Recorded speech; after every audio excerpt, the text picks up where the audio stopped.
Hello and welcome to my channel. This video is all about how to stop being a victim and take control of your life today. I'll go through what a victim is, why do people become victims, and what you could do to stop being a victim and take control of your life. So let me kick things off by explaining what I mean by a victim. And to me, a victim is someone who blames others or external circumstances for the way things are or the way that things are not in their own lives without taking any personal responsibility. And I will put that into context with a couple of examples from my own life.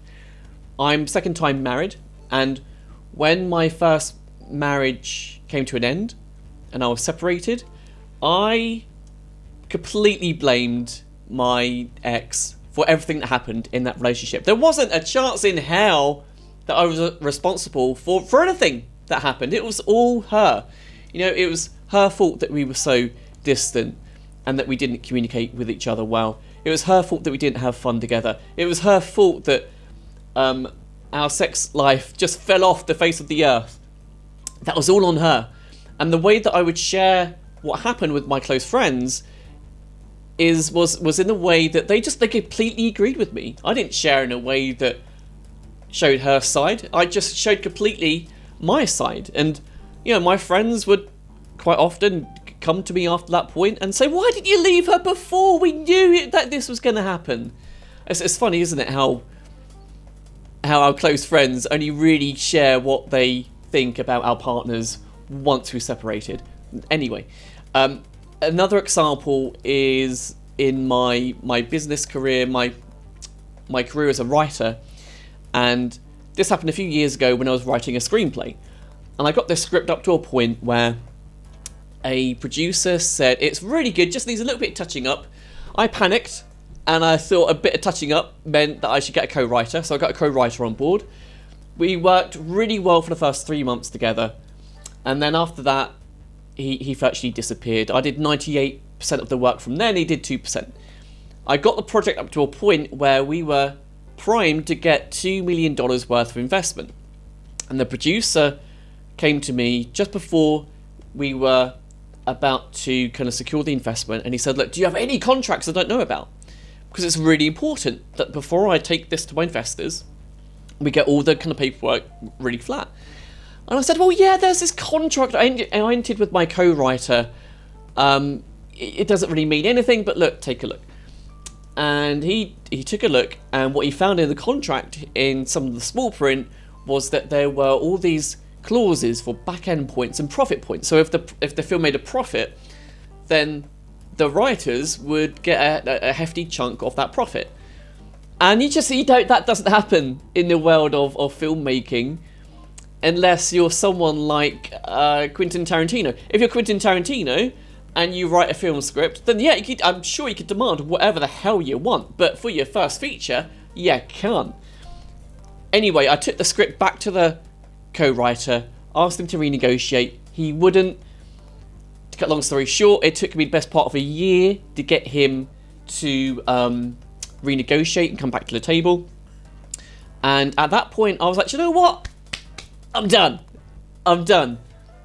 I don't want to be associated with anything to do with the co-writer. And I was saying to myself, I don't want anything to be linking me and that co-writer together after what I've been through, because I really did feel like I went through hell. And that was it. And I blamed him. I blamed him for that project going the way it did. And I guess it leads into my next point. Why do people become victims? It's a lot easier to point the finger at others rather than looking at yourself. Like, how often do you start a conversation with someone where you approach them and you say, do you know what? I'm really in the wrong. You know that thing that happened the other day? I just really want to apologise for that. I was completely in the wrong. How often do you do that? I'm guessing probably not much, right? So the thing is, people love to be right. And people hate to be wrong. Have you ever found yourself in an argument with someone where you know you're in the wrong? You know that, you did something wrong, let's call it something domestic. You know that you put the laundry in a place that you shouldn't have put it, but you argue the point anyway that where you put it was the right place, just because you just wanted to be right. You just wanted the victory. You didn't want the loss or the failure. And that's really what happens when people become victims of circumstance. They don't want to admit that what they did could have been done better. They don't want to put their hand up and take any kind of responsibility. God, no, they want to be right. They want to be right. And that's exactly what was happening for me at the end of my first marriage, and also with my work as a comedy writer. Now, the impact of that for me, I'll take the comedy writing as an example, was after that all happened. Not only did I say I was done with the project, but I said I was done with comedy writing. I'm done. And I said to myself, do you know what? I don't want to go through that again. I don't want to go through all that pain again. And I was just really kind of bad-mouthing the industry. And I was like, oh, this is just a prime example of what the industry is like. There's so many crooks out there. There's so many bad people out there. They all just want to take you for a ride. No one really cares anymore about the art and the craft of writing. So it grew. It grew from me just making this co-writer wrong to making the whole industry and the whole concept itself of writing wrong. And I completely walked away from it. And that really leads me to my next point. Well, how do you actually stop and take control of your own life? How do you get out of this endless cycle of being a victim? The first thing you have to do is really take a step back from the world of right versus wrong. Consider that there is no right and wrong. There's just the way that something is and the way that something isn't. And a good analogy of this, of how people don't like to let go, is someone shared with me that, I'm not even sure if this is true, but apparently in jungles, when tribes want to catch monkeys, they set traps, and in the traps there's bananas, and the bananas are kind of stuck, so you can't get the bananas out of the box. And what happens is the monkey puts his hand into the box and he grabs the banana. Now he can't get it out, and the monkey's gonna keep on trying to get the banana out of the cage. And the cage isn't actually stopping the monkey as well. The monkey at any point can let the banana go and then run away. But the monkey doesn't. The monkey has that grip, and the grip just gets stronger and stronger on the banana. Must be quite a squishy banana by the end of it. But anyway, the monkey won't let go for love nor money. And that's how some tribes catch monkeys. And in order to be free, like the monkey, you just need to let go. You just need to let go of the world of right versus wrong.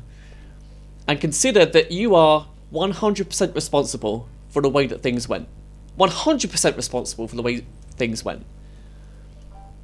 And again, this is not a way to make you wrong here. This is not a way to make you right for anything. This is a way to get you empowered. Because unless you start taking 100% responsibility for the way that something has gone, you can never have power, and you can never have control over it. Not in a million years. And I get, in some situations and some circumstances, the story behind why you're right and why other people was wrong, I'm sure it's very compelling. If I told you everything that happened between me and my ex-wife leading up to our separation, in the way that I would tell it after we just separated, I'm sure you'd be on my side. I'm sure. You really need to find a way to step out of that. And just consider that everything that happened that has led you to this point, or led you to the outcome, or what you have or what you don't have, is all on you. See, it's only when we could take 100% responsibility that we can then start letting go of any resentment, any anger, any bad feelings. And then we can start getting ourselves into a place where we can actually create something new and move forward. Now, applying being 100% responsible for my first marriage, I could definitely say, hand on heart, that look, I am completely responsible for how that marriage went and how it ended up. I proposed to her after only knowing her for 3 months. And there's no way that you can fully know someone enough, in my opinion, within 3 months to ask them to marry you. When we had a baby girl, there wasn't a great deal of support from me. I mean, there was financial support, but there wasn't a lot of emotional support, especially at the beginning. And also, I gave up on the marriage, I think about 2 years in, and I gave up on communication. And I'm responsible for all of that. And look, it could be really easy for me to slip back into, oh yeah, but she did this, but she did that. But is that going to give me any real power in this situation? No, it might make me feel good for a moment or two. It won't give me any real power. And what it gave me access to, what being 100% responsible for in that marriage gave me access to, was going on and actually now being in a really fantastic, great relationship and marriage with a woman who I absolutely adore and worship. And that wouldn't have been possible unless I stood in being 100% responsible for what happened before. It wouldn't. I would have blamed, continued to just blame and badmouth my ex-wife. I just would have been like you get these moany people. I just would have been a moaner. I would have been moaning like a Larry David type of moaner, always kind of bringing her up in conversation. And I probably would have made some kind of decision about relationships and not wanting to be in a relationship again, let alone another marriage. Now, looking at my screenplay and standing and being 100% responsible for how that panned out, do you know what? I didn't know the guy either. I didn't know the guy when I entered into this co-writing partnership with him. It's funny how lightning can sometimes strike twice, right? But you know, I met this guy at a networking event.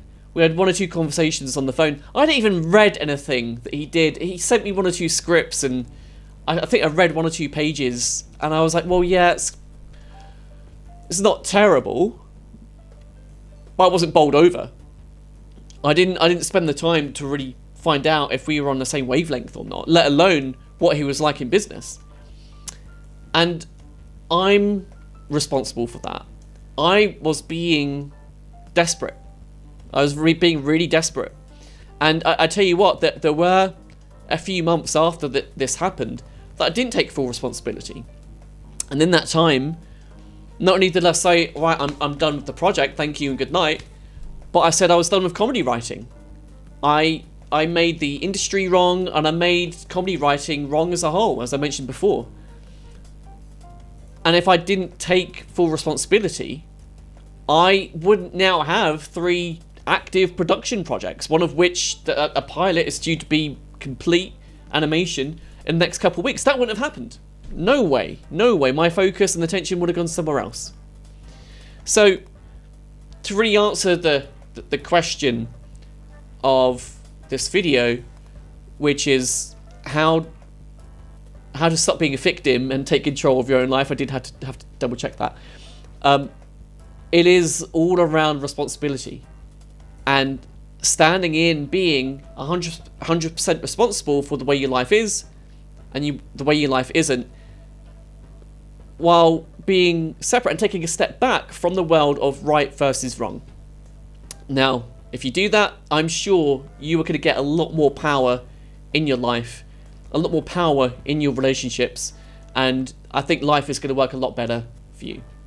So, look, guys, I really hope you enjoyed this video. Please do subscribe to the channel, hit like, leave me a comment below, and until next time, take care of yourself, stay safe, and I'll see you soon. Cheers.